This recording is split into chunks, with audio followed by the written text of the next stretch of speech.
či ho mám za hlavu, alebo... Keby sa hlava ukázala do ryky, ale nevidím, kde ju môže mať. Chvíľku počkaj, možno ukáže hlavu. Krúti sa pekne. Jak krúťo.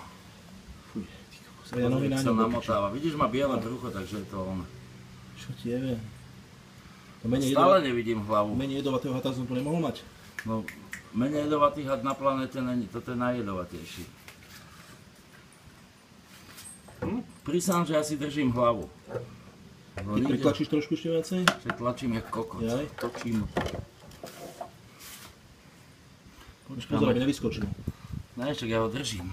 Neviem. Kámo, prepáč, nerád toto robím. Aj toho môjho som musel zabiť, lebo začal sa mi plaziť bytu. Presne toto isté. Niečo pustím na chvíľu? Ono môže vystreliť. Má hlavu. Potrebujem druhú palicu, hlavu mu rozbiť. Kde? Vidíš hlavičku? Nevidíš? Rovno nad palicou.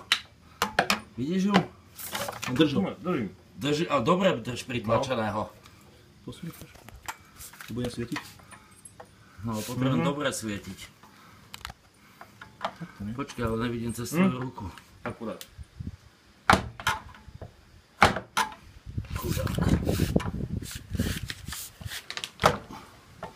Nemôžeš chodiť do ľudských príbytkov, kamarát. Víš, on má takú malú babulku, že našťastie není schopný. Toto není dobré, toto. Už som úplne rozpočil, však už sa nehýb.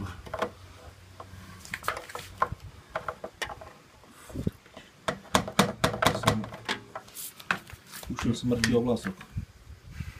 No, Ale ak má fakt nečky, mám teplú nohu. welcome to Thailand.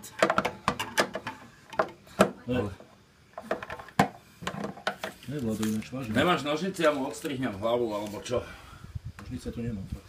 Mám maličko nožičko, manikúrové. No tak to